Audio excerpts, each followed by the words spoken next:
जय हिंद फ्रेंड्स। तो आज हम लोग देखेंगे कि वर्गमूल जो है अभाज्य गुणनखंड विधि किस तरह से निकाला जाता है। इसके फर्स्ट पार्ट में जो है मैंने थोड़ा सा इसको बताया है। तो आज इसका जो हम फुल डिटेल पढ़ेंगे अभाज्य गुणनखंड विधि से कि किस तरह से निकालते हैं। तो आइए हम लोग देखते हैं कि वर्गमूल जो है अभाज्य गुणनखंड विधि कैसे निकाला जाता है। जैसे हमारे पास एक संख्या है 144, इसको हमको अभाज्य गुणनखंड विधि से निकालना है। तो इसको हम पहले डिवाइड करते जाएंगे, एक काटते जाएंगे, किससे किससे कटेगा एलसीएम के जैसे। तो 2 से काटेंगे पहले, क्योंकि लास्ट में 4 है तो 2 से कट सकता है। तो 2 से तो 14, 2 3 4, फिर 2 से काटेंगे, 2 3 6, 2 6 के 12, फिर 2 से डिवाइड होगा, 2 एकम 2, 1 हासिल लिया 16, 2 8 16, फिर पुनः 2 से काटेंगे, 9 दूना 18, फिर 3 से कटेगा 3 बार, फिर 3 से कटेगा 1 बार। तो इसको हमको कैसे लिखना है कि 144 जो है किसका वर्गमूल होता है। तो हम जो यहाँ 2 2 2 2 3 3 मिला है हमारा, इसका हम पेयर बनाएंगे, जोड़ा बनाएंगे, है ना। 2 संख्याओं का एक जोड़ा बनाएंगे, पेयर बनाएंगे। तो 144 का हमको वर्गमूल निकालना है।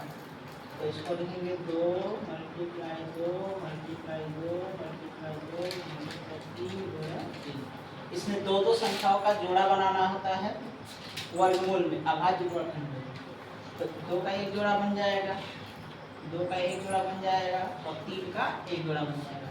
तो इसको हम 1 2 मानेंगे, एक जोड़ा को 1 2, फिर एक जोड़ा को 1 2 और फिर एक जोड़ा 3 को 1 3। इस तीनों का गुणा करेंगे, 2 दूनी 4, 4 3 12।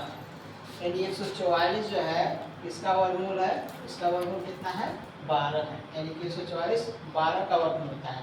यानी कि हम ये देख रहे हैं कि 144 का अगर हम अभाज्य गुणनखंड करते हैं तो पूरा पूरा जो है जोड़ा बनता है। इसे हम कहते हैं पूर्ण वर्ग संख्या। पूर्ण वर्ग संख्या है ये 144 12 का। यानी कि 144 का ये पूर्ण वर्गमूल होता है, यानी 12 का ये पूर्ण वर्ग होता है।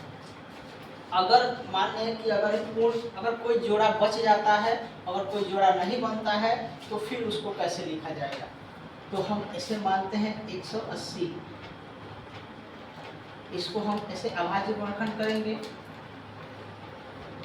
2 से कटेगा 9, 9 बार में 90 बार में, 2 से कटेगा 45, 3 से काटेंगे 15, 3 से कटेगा 5, 5 से कटेगा 1।